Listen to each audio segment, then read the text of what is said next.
Hello and welcome back to a right on schedule Skip Charge podcast. We definitely didn't skip a week this time. We're back on No. consistent uploads. That's exciting and should be celebrated in itself. Welcome back.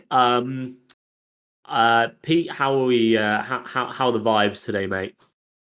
Yeah, it's not too bad to be honest. Obviously we got to talk about Masters, which is always a good thing. So yeah, the vibes are good, man. The vibes are good.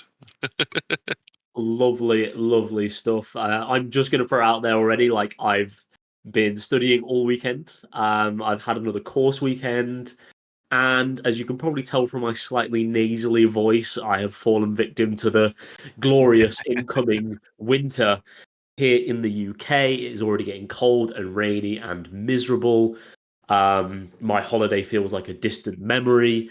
So I will be trying to keep up the positive vibes for you all through this, through my ailments. But that's just a little bit of what I've been up to anyway. Ollie, would you like to ring in the tradition where we start talking about other card games other than Masters before we actually get Yeah. into Masters? Yeah, I've just finished up yesterday playing in a Star Wars Planetary Qualifier for the second week in a row, playing in Cardiff at Firestorm Games, and I unfortunately finished the fabled 17th. So it was a bit unfortunate, but I feel like I played well overall, and yeah, it was a fun time. So I'm pretty happy with the result, honestly, even though I didn't quite make the top cut. Yeah, and just you saying Firestorm cards brings back some pretty haunting memories. If we want to drag it back Yeah, to Masters, bad memories. we were all at a tournament. Like for folks in the UK, this will be this will be a haunting memory. But for those of you listening in, we all went to a Masters. Like what was it? It was A the card fest, fest. right? Yeah. That was Yeah. it, the card game fest, and this store did one, and never have we seen an event quite ran in that particular way before. um, Absolute trash. Let's not sugarcoat it. It was absolute trash. I mean, the bright side is, I guess, by the sounds of it, they learned from that and they made the Star Wars event decent. By the sounds of things, Yeah, because they've definitely done some good stuff for Star Wars because I've been to a couple of their Star Wars tournaments now. I think it seems like there's a consistent like guy or couple of guys who run it. The judge team, I recognize a lot of their faces now, and so I think they have a bit more of a they have a bit more of a say in what's going on by the sounds of things, and they seem to know what they're doing quite a lot. Like they were giving out little prizes throughout the tournament, just stuff off the shelves of the shop, which was cool. So yeah. so yeah, well, no lunch break after round one then. No, we did get a lunch break, but it was after like round 3 or 4, so like pretty A well normal timed. time in the day. Yeah, exactly. And you could also they just had it so you could order food at any point and from the little cafe they have. Yeah, because like that store is actually just like yeah, removing my experience of the Masters tournament we played there, the store is phenomenal. It's like built into this like old warehouse. So upstairs they've got all this like yeah, miniature gaming space, a big cafe, and then downstairs they've got like all of the board games you could ever think of, all of the TCGs you could ever think of, and a huge space to play in. So yeah, it's definitely like apart from that particular Masters experience, it's a lovely store, and it's really nice to hear they've turned a corner. yeah. No, definitely. And you're right. The store. I remember when we went for Fest, it was like, wow, massive windows everywhere. Obviously, they're one of those stores that probably make all their money from Warhammer. And miniatures, because again, that was kind of the lion's share of like even upstairs, all of that was Warhammer Yeah, we had tables. people playing whilst we were playing Star Wars. Like the Yeah, entirety of the upstairs was filled with people doing miniature stuff. yeah. I think it's where, because the thing is, that place must be super expensive because it's absolute gorgeous, and you just know. Sometimes you just know when a store is like that. It's like there's some money here. So yeah. It's one of the things that I feel like, and this is going to be a little bit of one of our classic tangents anyway from the intro speak here, is I feel like the UK doesn't quite ever get card game shops or like hobby stores quite right from my experience. Like throughout the Midlands anyway, this is where I'm based in the UK, but um I play I play in Nottingham, and like, you know, like the store's decent and everything, but particularly when it comes to like masters and like making sure that like you're getting like plenty of stock in at the right times and stuff like that for certain games, like it's always been a mess, and it's like you're just crying out for like someone with some real business acumen to take over a store and be like, right, I'm going to market this for the players. Admittedly, that might not be what makes the money, so I completely understand that part. But like, yeah, a real like business-minded person who understands the competitive card games scene. I feel like from my experience, the UK doesn't get enough of them, and I would love some more. Yeah, I feel like 100%, card yeah. shops don't like.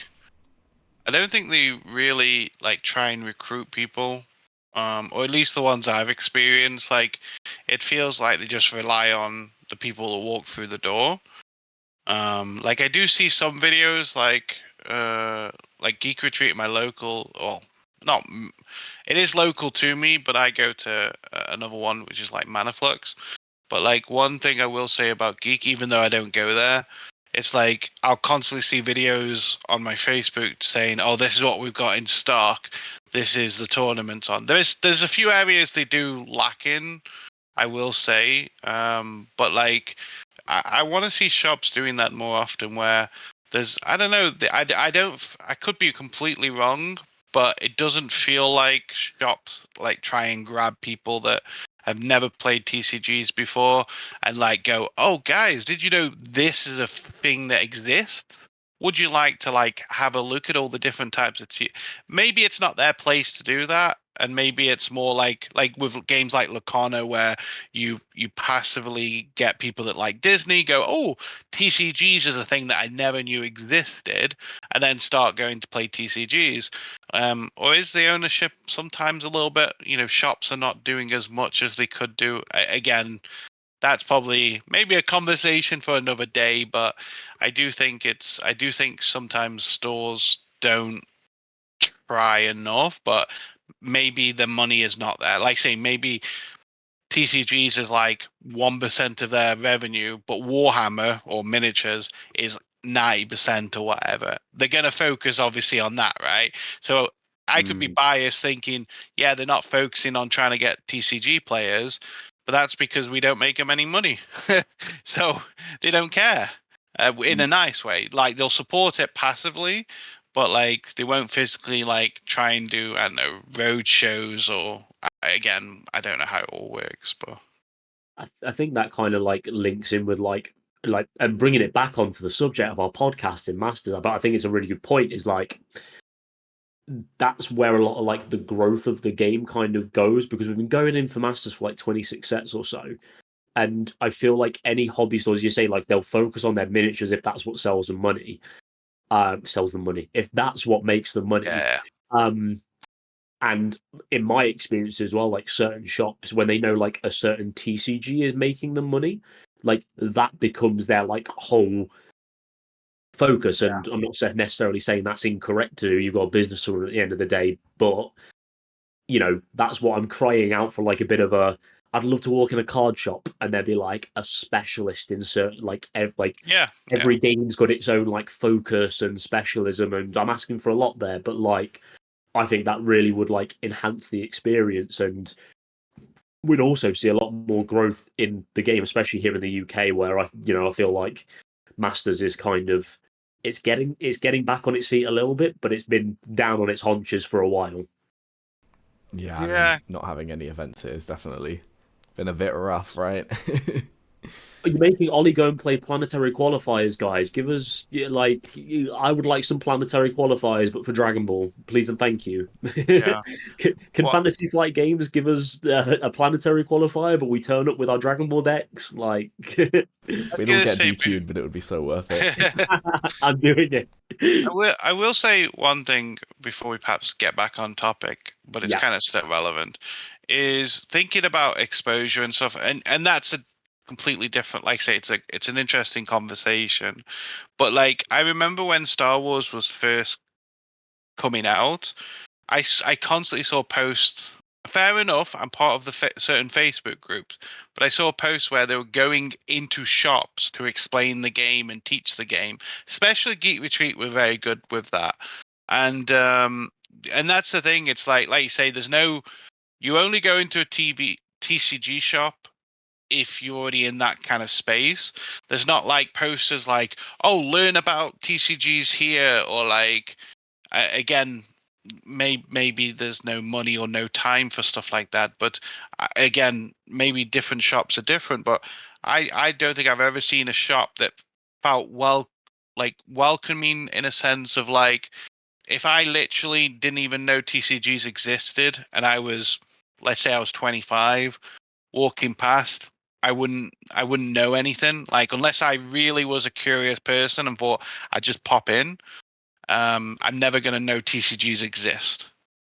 Where I think if there was like more like, you know, advertisements or whatever saying, "Oh, did you know these are trading card games? This is what a trading card game looks like. These are the type of companies that are involved." Or again, they're kind of recruiting people for a game that they don't own but they sell. So I don't know. I think it's definitely a conversation that I'd be I think is worth having at some point. But yeah, I'm kind of just going on a little tangent. I just want more people to know that TCGs exist and play them. But I don't think that happens. Yeah, no, exactly. And I think, yeah, we'll make this the last bit before we shift on really in gears there. But it's like that idea of cultivating the local scene. It requires that top-down process where there is active advertisement, there's actively people in stores who are promoting the game in that similar vein that you just said Star Wars did when they were going into local stores and getting people interested in it. Yeah. And I would love. I don't think it'll happen with Bandai. As we said in the last podcast, I think they're very much like know what their business model is in terms of selling product, but I still think there is more people who would happily get into playing Masters if someone sat down and kind of just talked them through at least a basic idea of how the game works. And again, like cultivating those local scenes takes time and effort, but it's so worth it because, as Pete puts it, we love card games. We want people to play card games with us, and we want people to know it exists and it's out there. Yeah. But I think that's probably where these expos probably do the best, isn't it? It's like we've walked around expos both as players, but like after the game, we've like walked around and seen different booths for different games, and you could sit down and like. I mean, that's But how again, we learned Star Wars existed. Yeah. And I how we still got remember into it. we're in Liverpool. I forgot. I don't know if it was Andre that came up to us and said, "There's Star Wars TCG." I think it was Andre, yeah. Yeah. Because he plays, yeah, I Andre. loved him because he plays a billion.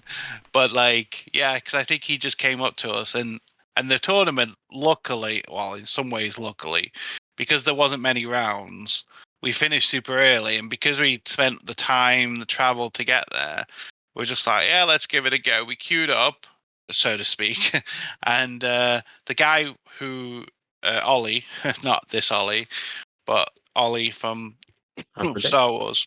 Yeah, Mm. he explained the deck to us, and yeah, it was very good.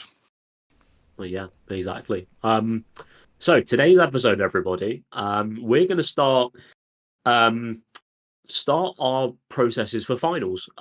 So French finals is coming. That's going to be the first one, and effectively what to kind of expect from us going forward a little bit here as well is like we're in a little, I'll own the idea that we're in a bit of a lull week before these finals start up. So once we get into final season, which we're seeing the start here, we're going to start really ramping up, like analyzing these tournaments, what to expect for the next finals and the next finals. So no matter what region you're listening from or what region you're competing in, there will be a level of content for you. So this week we're going to start with a bit of a preamble through like our processes in terms of like getting ready for finals and what we're kind of expecting to happen in France, with them being the first finals event.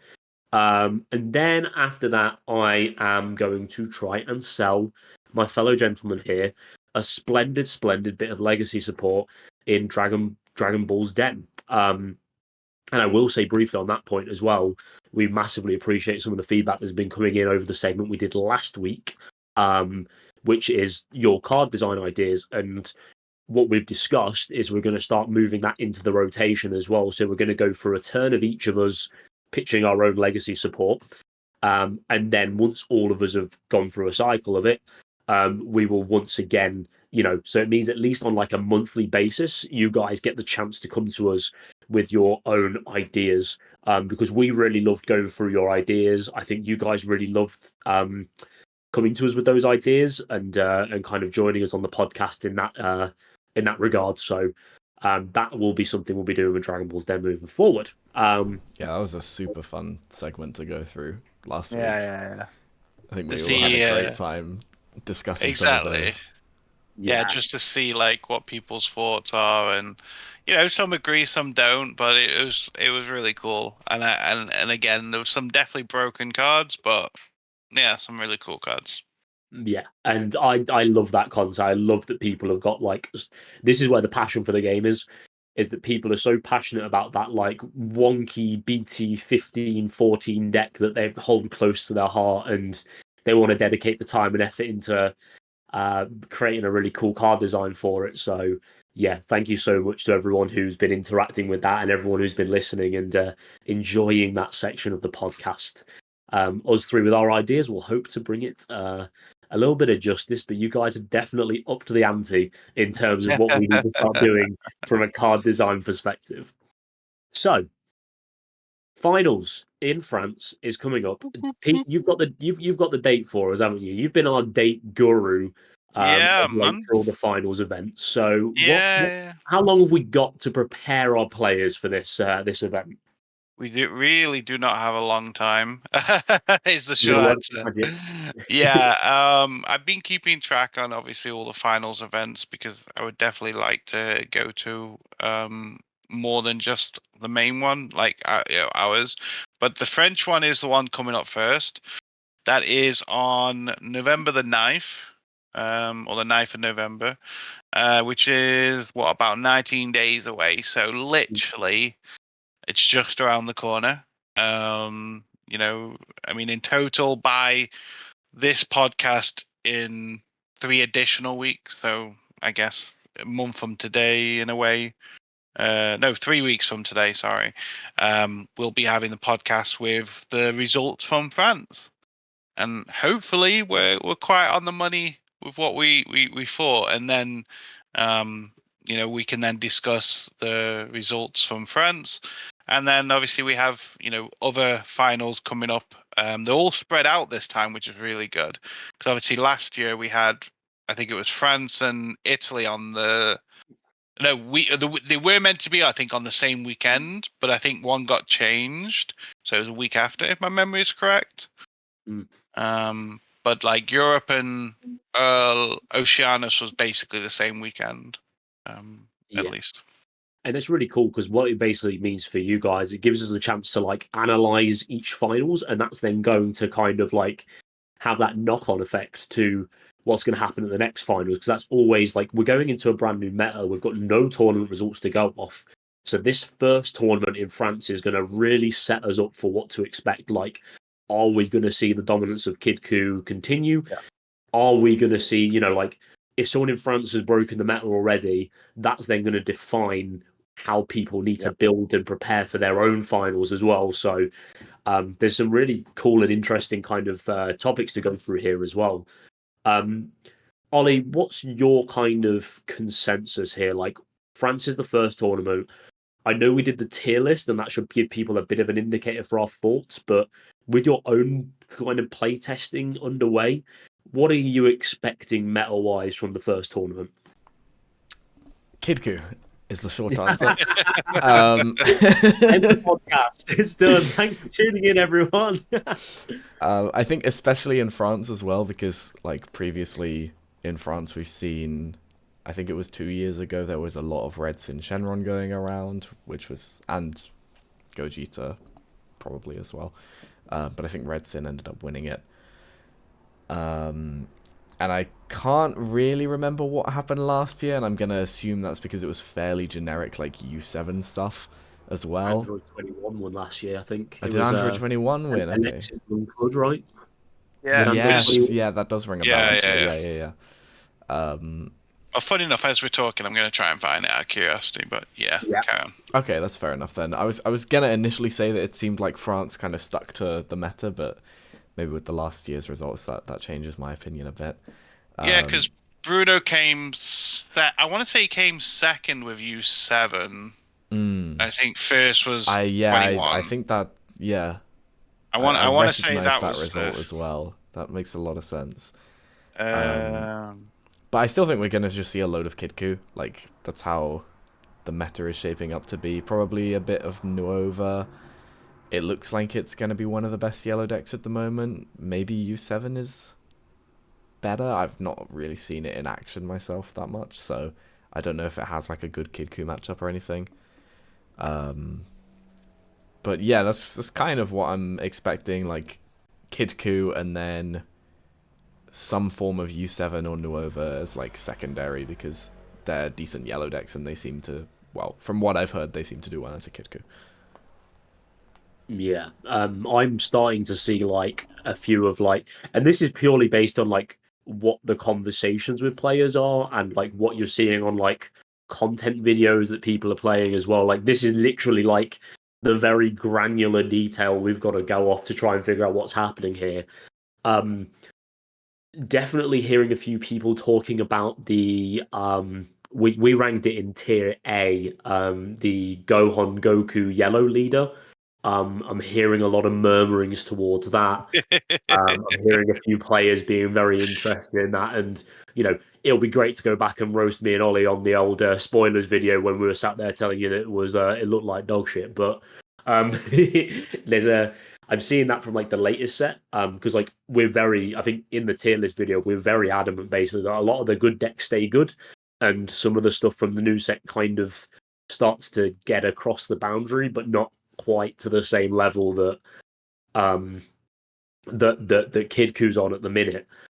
And I wonder whether France is going to see a lot of those new decks kind of come into the format a bit. Yeah, I'd be interested to see that because I think like there's quite a few decks from the new set that have some decent game into the current meta and even into Kidku potentially. Like you said, the yellow Saiyans deck, and I think Gogeta and Vegeta are definitely up there as contenders as well. So I've not really tested a huge amount of any of the three yet, but it'll be interesting to see how they do into Kidku in general.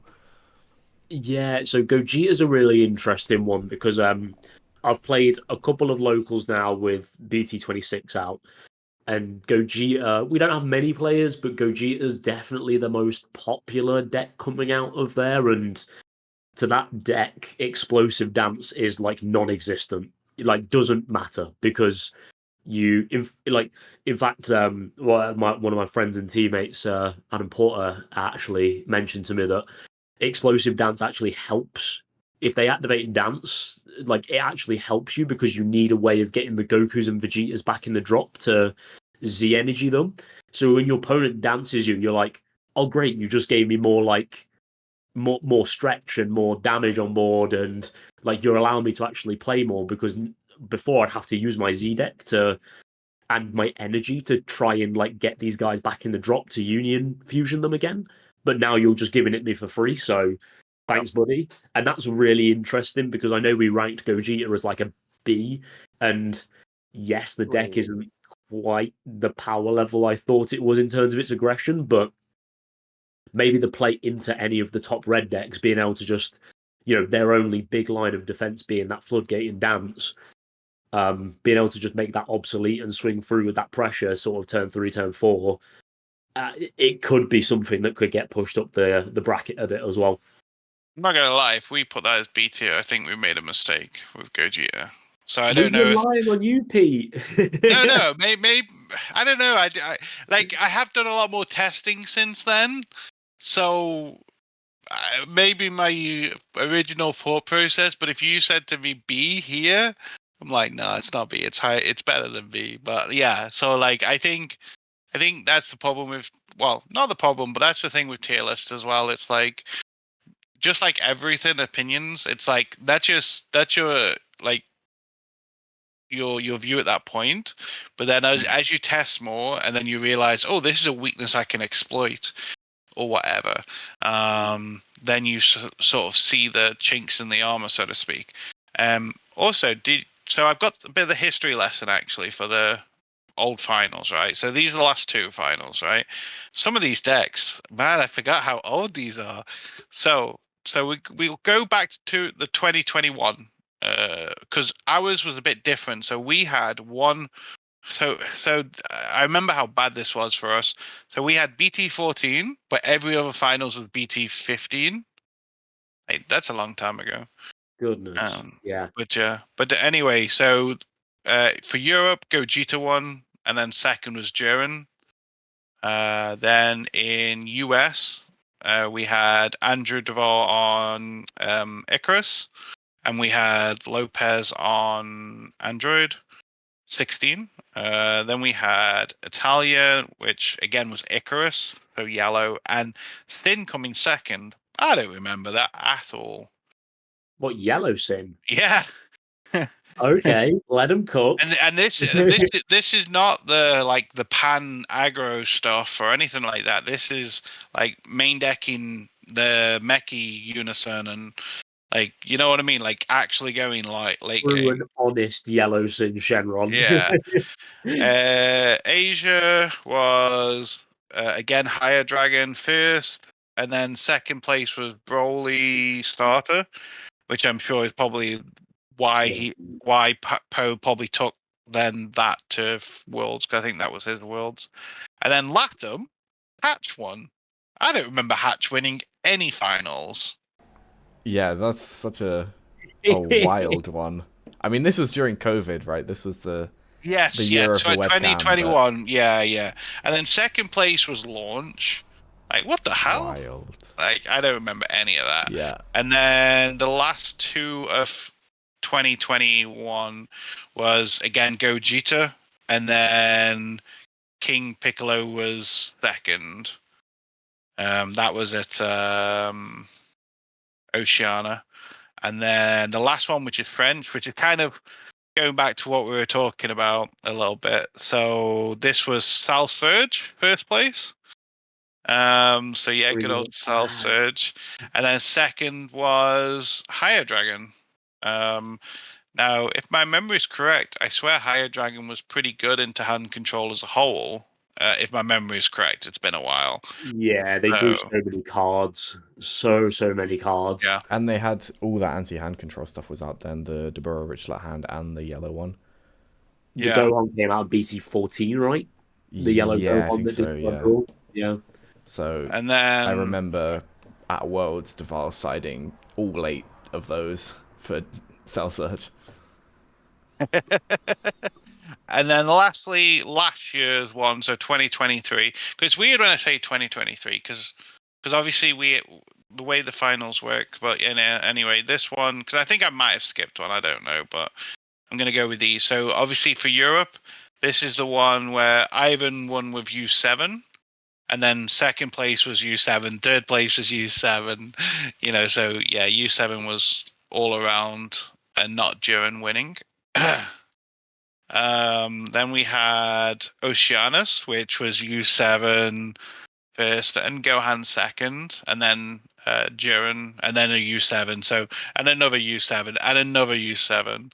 So yeah, U7 was all around last year, and then Italy was of course won by David, great Spanish lad. He was on Cooler. He beat Tarpini in the final, but obviously Tarpini was Italian, so he goes to Worlds, and he was on Jiren. And then Jiren was third. But if you remember, this is where and this is kind of goes back to what we were talking about a little bit. For anyone that remembers, European was first, and that was U7, U7, U7, U7. And then the Jirens kind of came to like smash the U7s a bit. Obviously, we had a certain player come and cheat in EU, so his results didn't count in the end, obviously.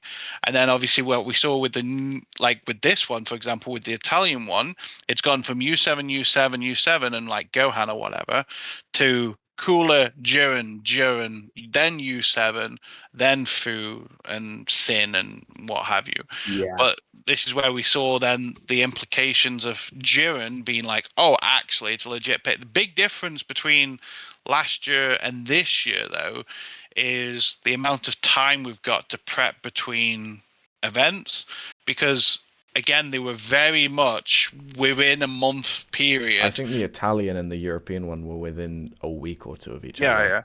Yeah, because I mean, well, actually, I've got the dates here. So Italy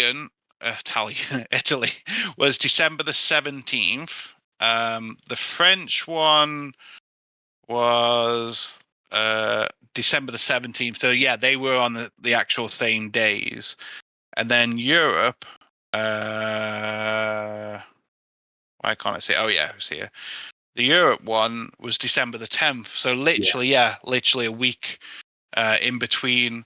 And that's so unless you already played, I'm going to go on a limb here and say, unless you already played Jiren, you probably weren't going to do that switch overnight. Where I know I personally wouldn't, unless it was like all of a sudden tier 0. I wouldn't make that switch in a week, because obviously you might have to buy Jiren, blah blah blah. And if we look at this year, and this is kind of the point we're getting to a little bit as well, where we have French on the 9th, then we have Oceanus on the 24th, then we have LATAM on the 1st of December, EU on the 7th of December, and then NA on the 18th of Jan. So NA is a lot later. But the point is, you've got at least 2 weeks maybe on average. I mean, it's also safe to say people in France ain't going to go Oceanus, I'd imagine. So like then the next one would be Europe. So they've got like a month to prep for that. I think all of that makes it very possible that actually the metas are extremely different from finals to finals. And it's almost going to be like you have to get slightly ahead of the rest of the curve for whatever finals you're prepping for, because like after France finals, I'm sure people will figure out, like there'll be 1 or 2 people who figure out the counter to Kid Ku, and then everyone will start playing that in Europe, and people will need to figure out the counter to that before the European ones. Yeah, exactly. And that's the thing, right? And that's the whole point of this podcast, what we're going to be covering, the differences and what we think perhaps has changed. Just to go the last 2 before we kind of go back on track. So France, which is kind of where this came all about. So I don't think it was Ivan, but I remember Ivan being on U7. Not Ivan, sorry, Bruno. Oh yeah, Bruno was second with U7. So yeah, it was Android 21 that won. And then second place was U7. But weirdly enough, for France, there was no Jirens in the top cut. So I again, there was one that was 14th, but that doesn't really count. And then the last one is LATAM, which is I forgot Gerard Lopez went to LATAM because he won with fucking Android Expert. I remember that happening because it was so bizarre. Because obviously 21 kind of is a good deck, but not the most obvious of choices. And then Gohan came second. And again, there was a couple of Jirens here. So it's safe to say that like the Jirens of the world probably wouldn't have existed without, I'm going to go on a limb and say without EU first, but maybe I'm wrong. Yeah, definitely that. Like, and it's like, regardless of what happened, regardless of someone getting DQ'd, they were still playing Jiren and still got to the finals. And people had that in their thought process, and they were like, "I'm picking up this deck. I'm going to play it because it's clearly got some merit, cheat or no cheat. Like, it's clearly got the right matchup into like U7." And then that's when it became like very much going to Ollie's point there. It was like, if you were going to Italy, you were ahead of the curve if you knew how to beat both Jiren and U7 at that point. Because everyone else then goes, I need to play Jiren to beat U7. But it's like, are you thinking the next step ahead and going, what beats Jiren as well as U7?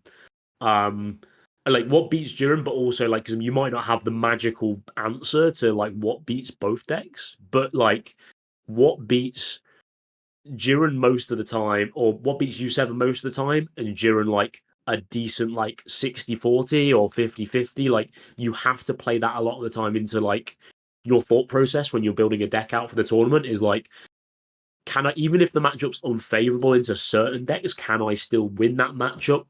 And how much of a chance is it that I'm going to see as much of that deck as I'm going to see?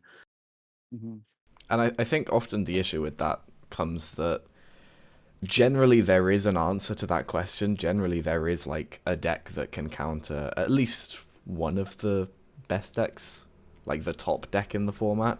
So Jiren being the answer to U7, Gamma being the answer to Sin and Gogeta, whatever will be the answer to Kid Ku. That because we're 26 sets into the game right now, and every deck feels very unique just from a design standpoint and plays very differently and has different merits. There's generally an answer to that question of what counters the current best deck. But the issue then comes after that's figured out of like what counters the current two best decks, or what counters the current best deck and the counter to the best deck. And oftentimes we don't have enough time to test either of those out. Like there just isn't feasibly enough time. Even if you dedicate every spare moment to playing this game, you probably won't have enough time to like test every single deck that exists properly. So there is also merit to just like playing one of the best decks. Say we figure out the magical counter to Kid Ku in France, and we see like, set 15 Kale is the answer to Kid Ku. I don't know, somehow, and there's this one guy in France who's perfected the deck and he's played it and he's won France and he's beaten all the Kid Kus and there's 15 Kid Kus and then set 15 Kale. And then we've got a month to figure out, well, what beats set 15 Kale and Kid Ku? I don't know. There is then some merit to just going, okay, I'm going to play set 15 Kale, but I'm going to hard tech to beat the mirror so that I automatically have a good matchup into Kid Ku, but then I've got a bunch of mainboard or sideboard tech to make sure that I beat the mirror, and especially if it's like stuff that you don't think other people will figure out to beat the mirror, because then you have a massive edge in that matchup as well. Yeah, and I think that like a lot of like, I know from my perspective as well is like I like to think outside the box for what I can do against the meta, and France in itself as well. Like I've seen like stuff like Set 12 Shroom and Salsa popping up in their regionals and tournaments a lot this year as well, and a couple of like Green Gohans when we've not seen as many in regionals as well.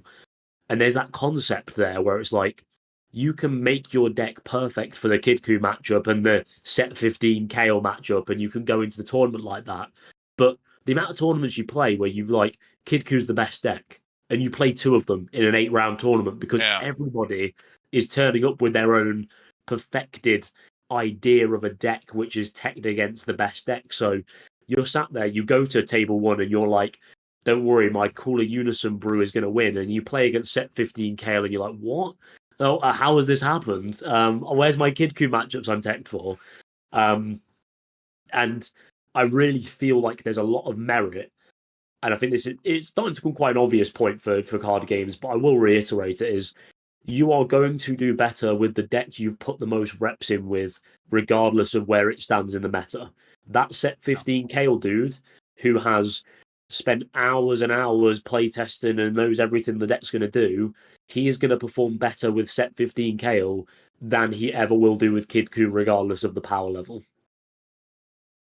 Yeah, now that might be quite extreme because set 15 Kale might be absolute dogger and he might blow out the tournament, but that's the kind of point I'm trying to illustrate there. There's definitely a scale. There is a tipping point where that doesn't kick in, but I'm sure everyone understands, what you're referring to, and you could be playing set to, is it Bibbidi or Bobbidi? I always get the two names wrong, and that's never going to beat Kid Ku, and someone playing Kid Ku will always do better than that deck. However, you're 100% right. As long as the power levels are similar, or not necessarily similar, but you are spot on where you can play an inferior deck and do better than you would have done on Kidku, because it's also enjoyment as well, because if you don't enjoy the deck to test, Yes. then you're not going to spend the time going, okay, what does my side deck needs to look like? So by default, this is why I think you will then do worse with, say, let's use the scenario Kidku versus Kale.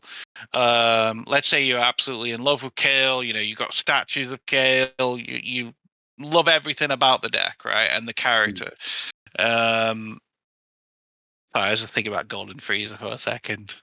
No, drag him back in, reel him back in, guys. He's sorry. losing him. I was just thinking about Freezer. Anyway, so someone that's got that passion for Kale, for example, fair enough. This is quite extreme, but they're gonna probably put Kidku together, maybe play one game and be like, yeah, I don't need any more practice, but they've not seen what a scenario of against like Shroom and Shell. So what happens if they start warping your skill list from the drop, or what happens if you're against like a hard hand control deck? They wouldn't have tested those scenarios because they don't enjoy the deck. But you give them those scenarios in Kale, even if they win or lose, they could probably tell you what they should be doing to try and win that matchup, I guess, is kind of what I'm saying. So, yeah, you make a very good point there. And I think that's something that a lot of people, I think, forget about when they're chasing the meta. There's also different type of people as well, in terms of what you need to enjoy. Like, I think just using Tom as an example, because that's a prime example, I could probably give him the most meta deck in the world. And if it's not something he likes, he's just going to hate it. He's going to lose one game, two game, and go and not even care about it. But you give him something like Sal Surge, even if it lost every game, or maybe, I suppose Android. I think Black Android Broly is a great example. Oh, Black Broly, yeah. Any, like, we could probably name a ton more decks that we could just give to him. And as long as it's not like a whitewash where he's just like dead before he's even started, I'm sure he'd probably play all games and kind of feel okay about it, or at least happy enough, especially if he's able to get some Ws as well. I think even if it is a whitewash, he'll get tilted on the day, and then a week later you'll see him rebuild the deck again. Yeah, exactly. So again, but like, there'll be other people where you could literally just hand them and say, look, you play this, it'll win you the tournament, and because of their mindset, they are able to constantly play that deck, even if they don't enjoy it a great deal, because of that's just the way they are. So there is definitely the type of person you are, also dictates, I guess, the decks you can take and play. Obviously, I'm definitely a control player, so anytime I play any kind of aggro, it's very foreign to me. I am forcing myself, but to me, there's nothing more boring than just turning stuff sideways. Like, I just hate it. It's like talking about Kidku, Kidku, Skiller's Coup, whatever you want to bloody call it. We all know we're talking about the Red Demon. It's like, I kind of enjoy the deck, but I also hate when I get to the stage of, like, if I play it too much in a day. Like right now, and if I want to pick it up, I find it so boring to play, because obviously there's been testing and whatnot, and I'm just bored of the deck already. So it's like, I wouldn't want to practice that deck every day now until December. I don't want to play it now. I have it here and I don't want to touch it. That's how I feel about Kidku. Like, I want to play anything but Kidku. So I'm testing all sorts. I think that's, to bounce off of your point, I think that's a very important thing to recognize in yourself, like, to all the people watching or listening. Just understanding what kind of player you are, what play styles you enjoy, what decks you enjoy, and like whether you're okay to sacrifice a little bit of what you enjoy to play and potentially do well, or if you really want to like stick to your guns and try and make something work. Like, I know for you, obviously, Peter, and correct me if I'm wrong here, but you're not necessarily, obviously in this case you don't want to play Kidku like you said, but you're not opposed to the idea of playing meta in general. Like, you picked up Golden Freezer because it was strong and you loved playing the deck, and you're constantly thinking about it and wishing it was unbanned.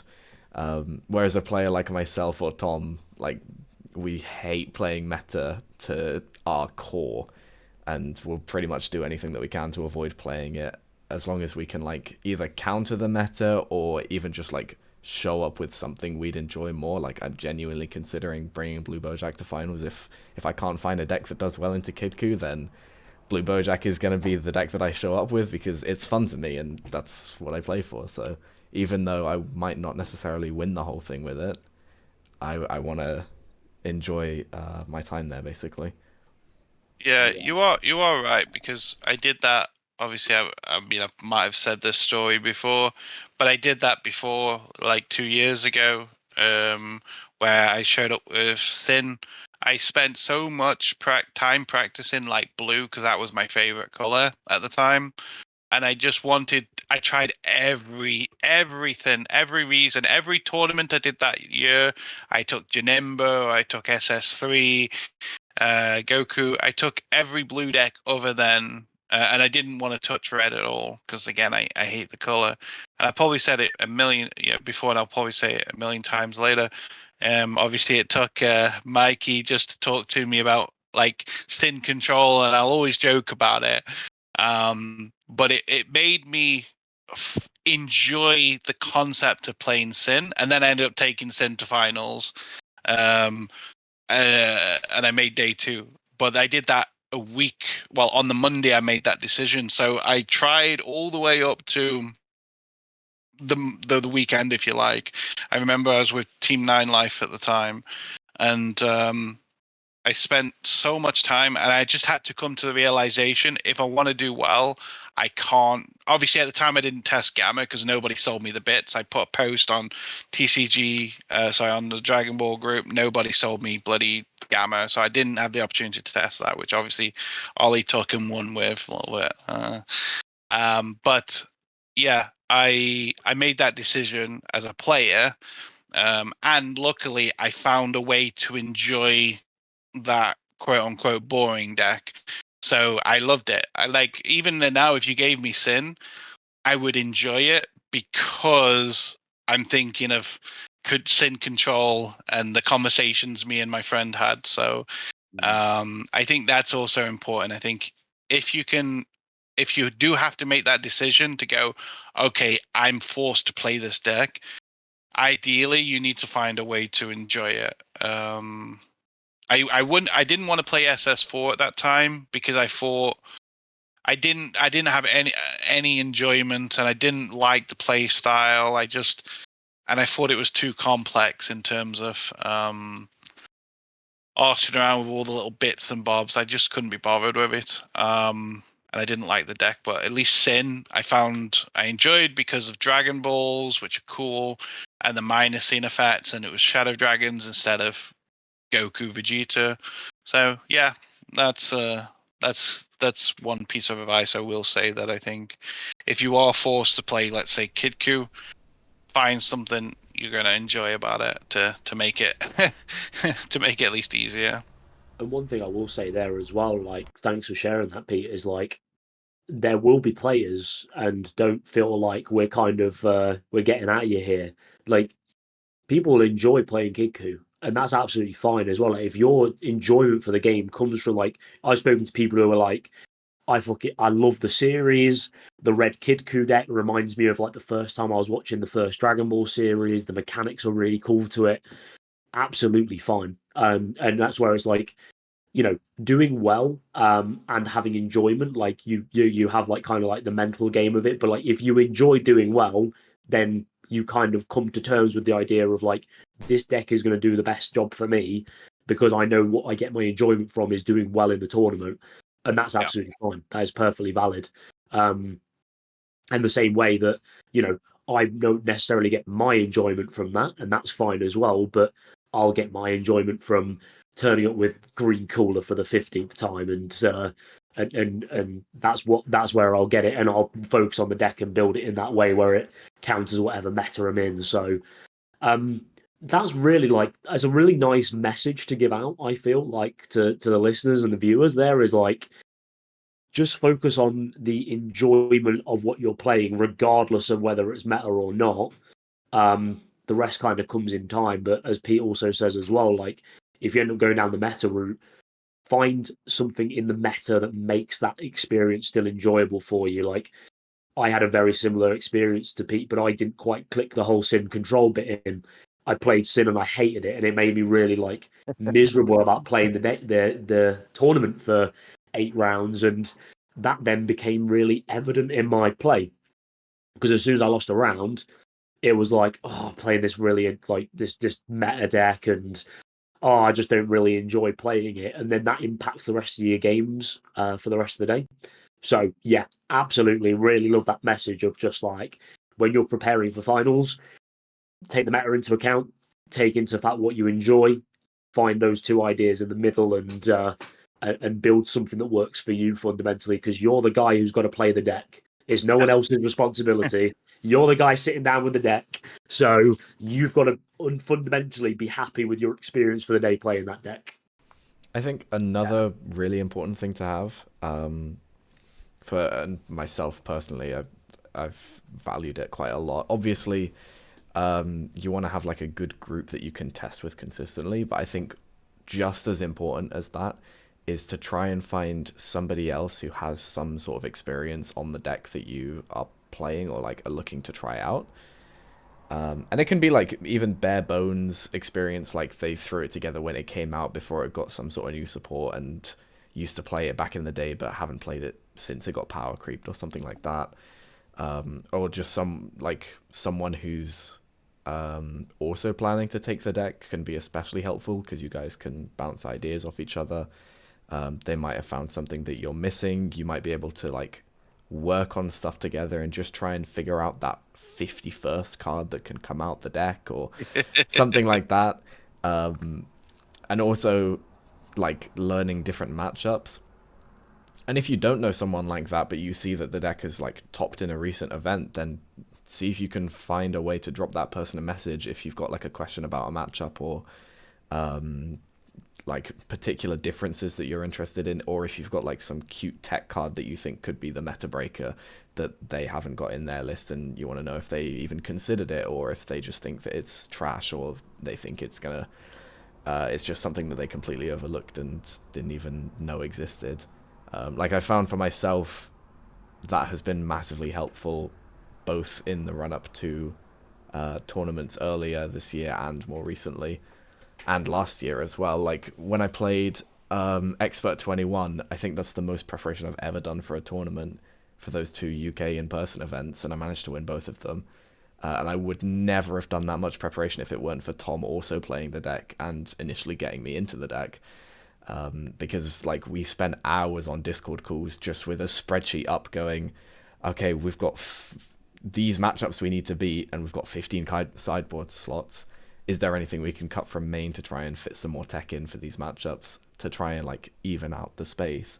And the same for Mikey as well, like the number of black decks that we've played together and the number of times we've just shown up with the same list to a tournament and both managed to do really well, because we've both been prepping for this and we've both figured out the tough matchups together. And like I think just having someone else who knows what you're doing along with you is very helpful in that sense as well.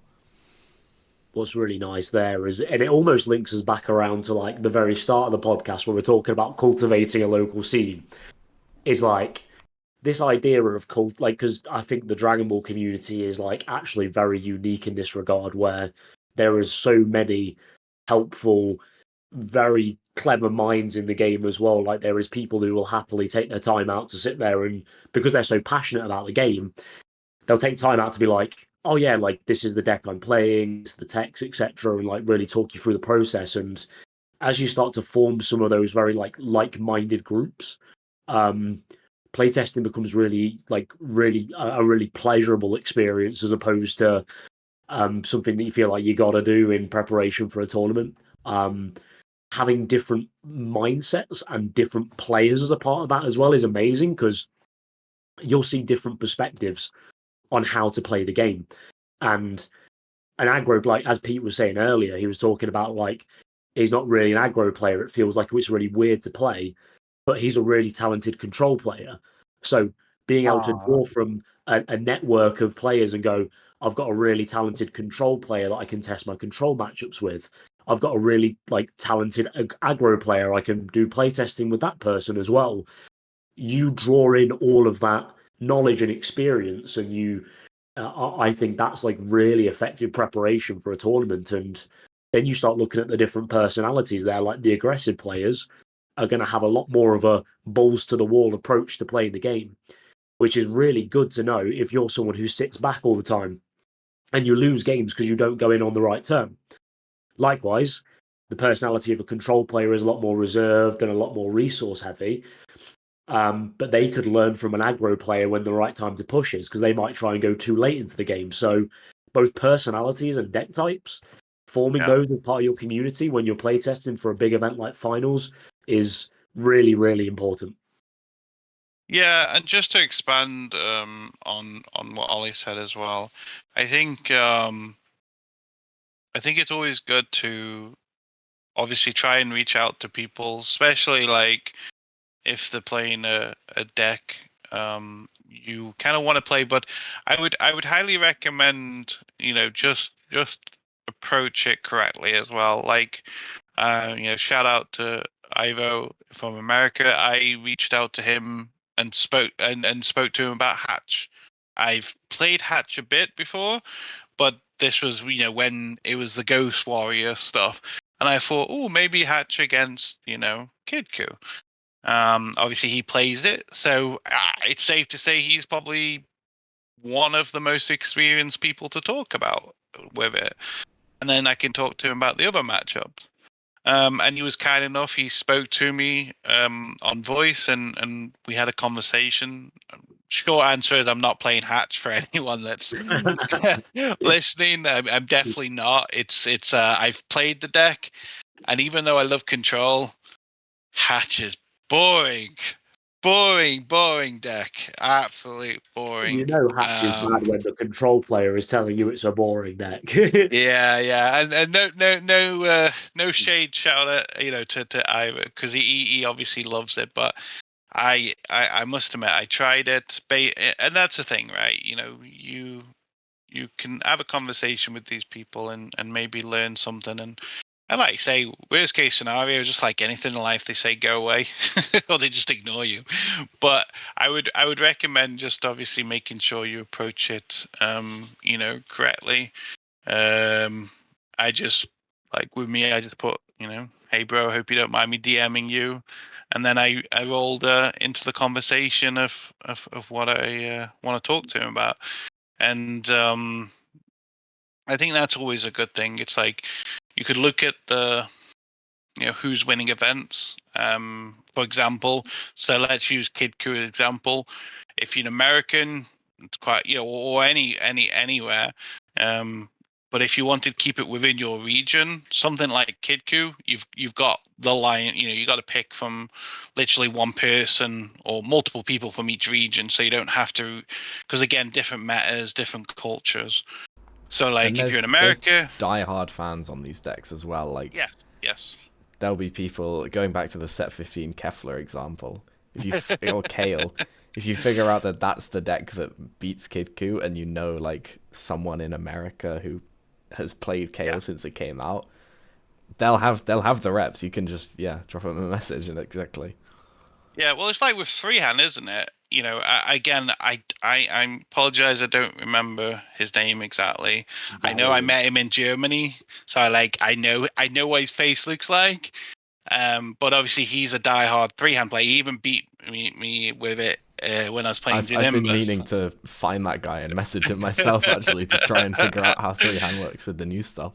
Yeah, but again, like me personally, I won't message him until I've like messed around with the deck a little bit myself. But that's my personal preference, because I'm not going to have any questions unless I've tried the deck myself, or at least have an idea of what it can do personally. But I'm pretty sure I spoke to him actually about freehand anyway. My memory is I'm getting old in it.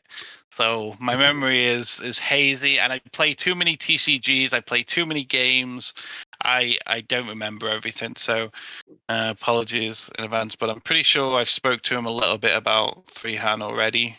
But like that's an example just to waffle on of what Ollie said, where if I was playing 3-hand seriously, that would be the person I would speak to instantly. I think his name is Darian.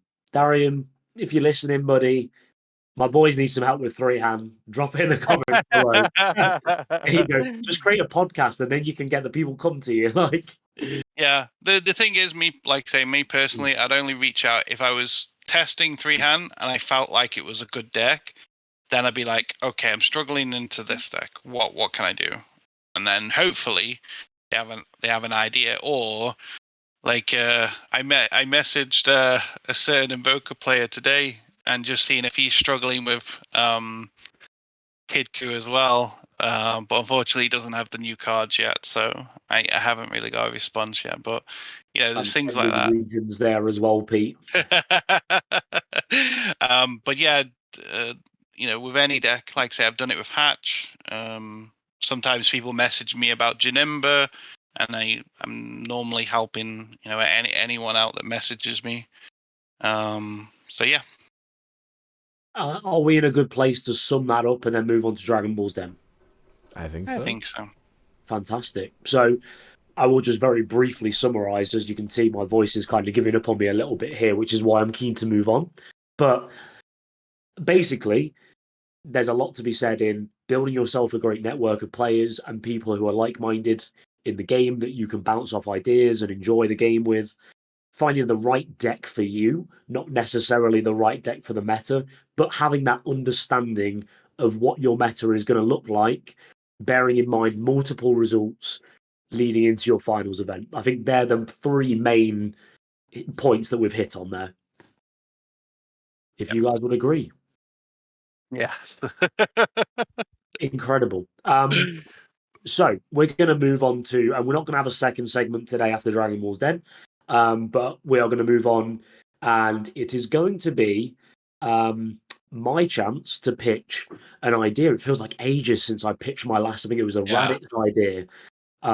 So it feels great to be back in the kitchen, and this idea came to me like 11:30 in the evening while I was dying of this cold last night.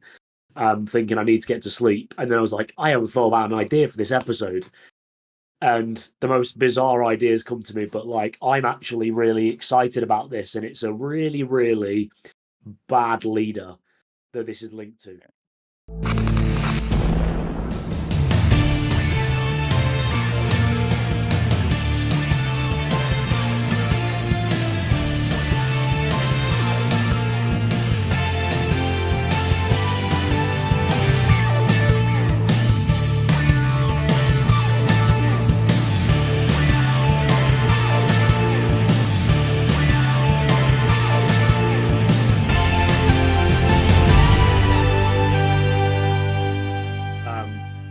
A very common community laughing stock, and it's actually going to support two leaders, which might clue you in here as well.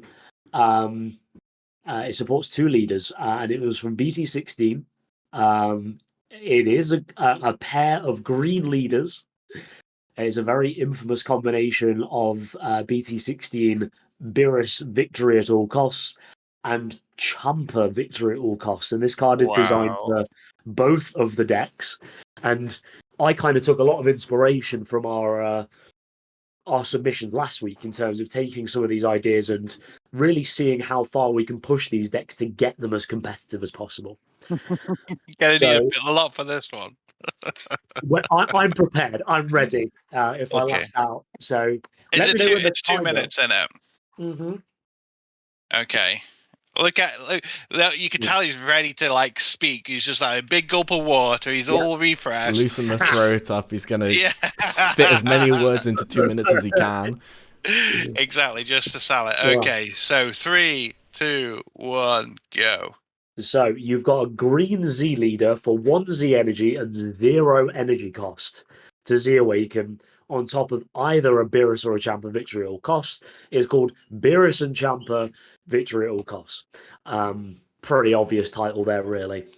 But basically, the card is going to read, it's going to have the same auto as the leaders, where it swings, you draw a card, and you can play either a U6 or a U7 2 cost or lower green card from your hand. So you get to splash both engines in whichever Beerus or Chomper you decide to go with. There's also a permanent where your opponent is not allowed to combo when one of your U7 U7 or U6 battle cards attacks another battle card on the board. This allows you to get the attacks through, chain the effects without having to worry about your opponents going, yeah, sure, I'll super combo out. And means you can put more guys underneath Nameless Planet, which is the field card, which when you have 5 of your opponent's cards underneath, you automatically win the game. And I'm really talking to Pete here in his alternate win conditions. The last thing, activate main for 1 energy. Choose one of your opponent's battle cards, ignoring barrier, place it under a Nameless Planet in your battle area once per turn. What this means is you've now got you've got low life. You start with 4 life, you start with 5 life. It's a real combination of the deck, but we're leaning into this idea that your opponent needs to put battle cards on the board to kill you, but now you have a win condition which is really easy to achieve if they don't kill you quick enough.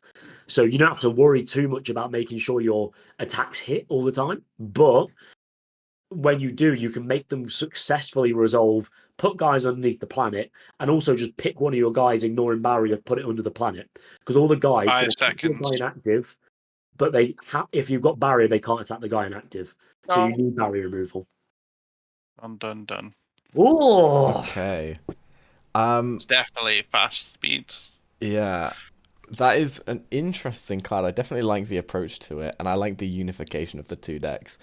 I am scared of the speed you can get 5 battle cards under. I actually have 2 questions for you. As a potential investor here, you know, I've got to properly understand what it is that I'm investing into you for. And forgive me if you did cover this because I may have missed it. But the first question is, was there any restriction to when you can Z Awaken, or is it just as soon as you've awakened on either leader? yeah. So let's answer that one first. No restriction, and that's purely because the new Z Extra that they brought out as part of tournament pricing gives you the early awaken. So you want to basically you have to get 1 Z energy and an energy to get that out first, or take a life in Chomper to get your awaken going, to then also be able to Z awaken. So I didn't want the opening turns for the deck to be super clunky. Yeah, because it's not a deck that generates that much Z energy, right? Exactly. Yeah. My second question is, how much power is the Z leader? Yeah, I don't know that.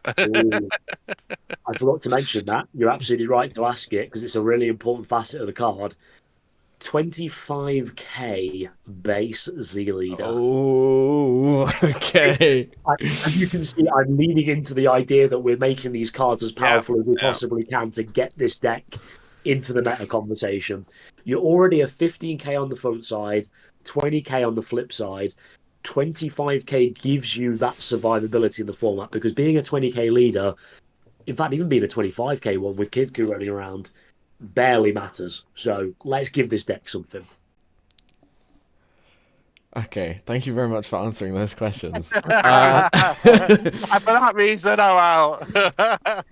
I think I really like the approach you've taken. It's definitely covered a lot of the weaknesses of the deck, and I've actually bought the full Beerus deck in foil off of, shout out to Luke Jackson for basically giving it to me, because he just has all the cards for some reason, even though he doesn't play anymore.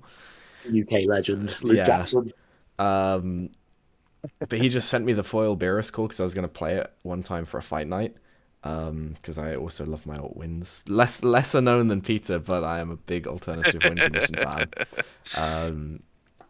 But yeah, so I do really like the approach, like the focus on the Nameless Planet there, rather than just going down like a generic hand control route for the decks, especially the Beerus one, because I know that's the approach a lot of people do take for the deck.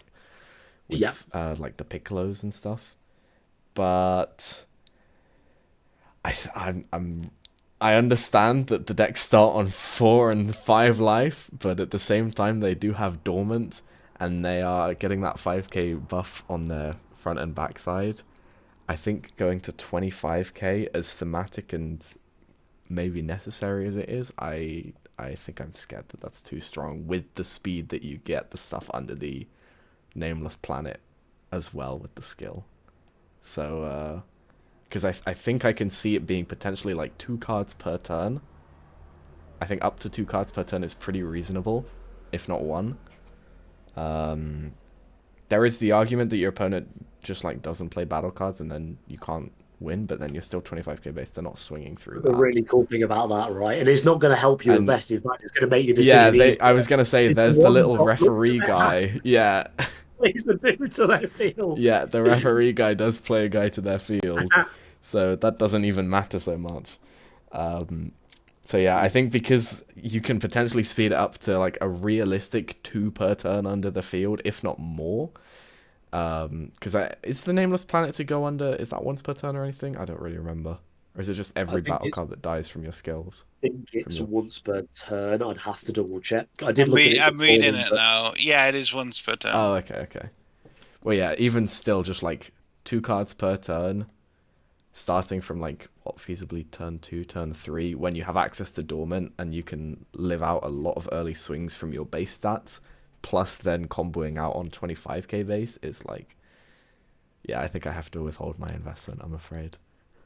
Unbelievable. Unbelievable. I'll be very interested to hear Peter's take on this one. Sure.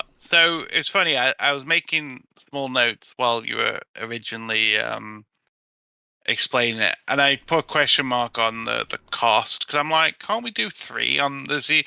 And then obviously you explain the rest of the information. I'm like, yeah, probably best we keep it at 2. Because of the ability. Now, the fact the auto is only once per turn on the field card, because I was echoing the same concept that it's going to be too quick. Because I'm thinking 2, like let's say turn 2, turn 3, you put 2 under, then maybe you put 3 under, then maybe you put 4, like, and then that's it, you're done. But it's only once per turn, so even if you did it from turn 1, that's 5 turns. Most other games are done in 5 turns. Turn 1, you have to set up everything as well because you need like the Z extra to early awaken. Yeah. And then also get planet in play because you have to physically like use a guy to play planet from the deck. You don't just start with it. Oh, yeah, you don't even start with the it. unisons that play or grab it. I can't remember. Yeah. The unisons and the referee guy play them. Yeah. So like initially, I'll echo the first thoughts of that Ollie said. Like in my head, I'm like, oh shit, like literally 2 turns, and you could probably pump it out. But when it's limited to once per turn, and it's like, okay, so you got to get it first. You don't start with it. So I'm not massively concerned about you doing it quick enough because it's going to take you 5 turns. I think it is crazy. With the Z leader, it'll be 2 cards per turn still, right? Because 1 from the planet and 1 from the Z leader. Oh yes, you're right. The activate main on the Z leader. Yeah. Also, like on turn 1 and 2, you have to set up, and then on the second turn, you may not have got into the Z leader yet to stop them comboing over your guy because you need to attack with stuff and charge to Z energy. Yeah, maybe it is too quick because the thing is the fact they can't combo, which then means you're pretty much, unless they have a battle trick, which is just a simple activate battle, they're gonna kill whatever battle card they're swinging into. Now, fair enough, they might not even necessarily be like super powerful. They might only be like say 10 or 15 Ks. But you chuck I think it's Trunks, you know, the ones that give 10 Ks to battle cards. And then all of a sudden you've got Z energy, you've killed something to put under.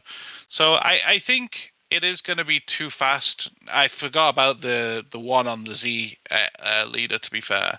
It is 1 energy, but I don't think that matters. One thing I would like to add quickly is no, I'm doing it. I'm doing it.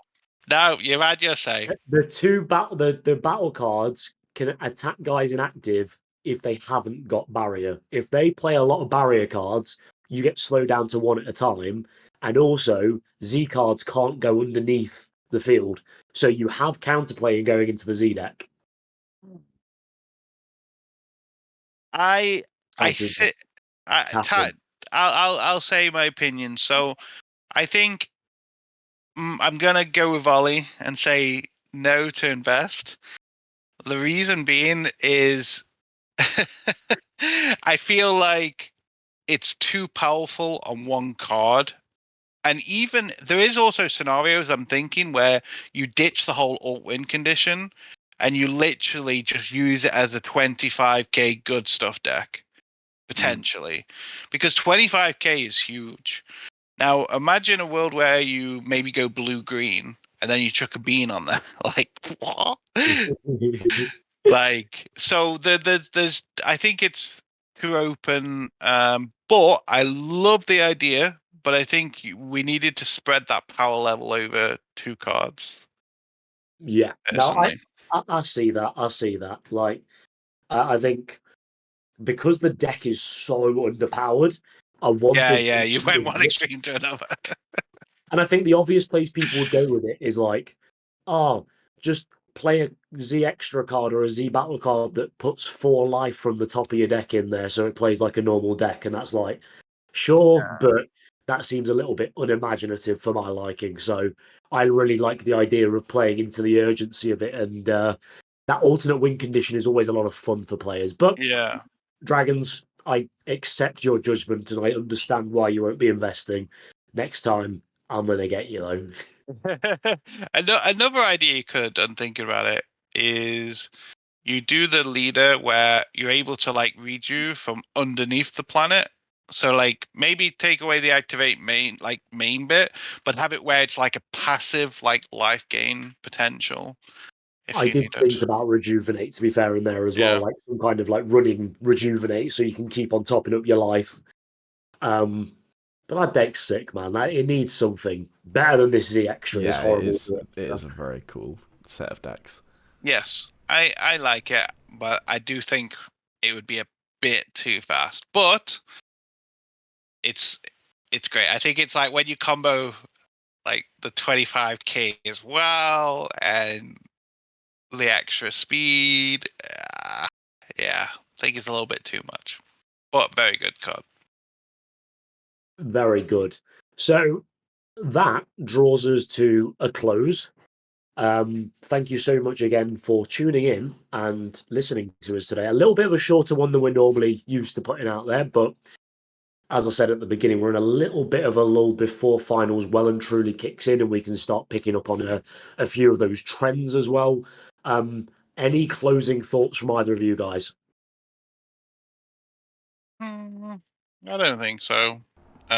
Because we're like this, like next week, I think we'll have more because it's closer to finals. But I hope everyone is having fun testing, and yeah, keep doing what you're doing, guys.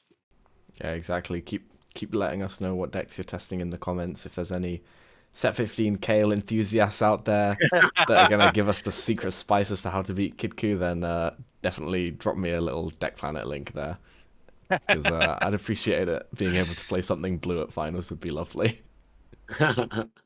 We'll bring the Set 15 Kale player onto the podcast. He can talk us through how he's beating Kidku. Part of our road to finals. Amazing. Good. Thank you so much, everybody, once again. And we will see you for the next one. Have a wonderful time.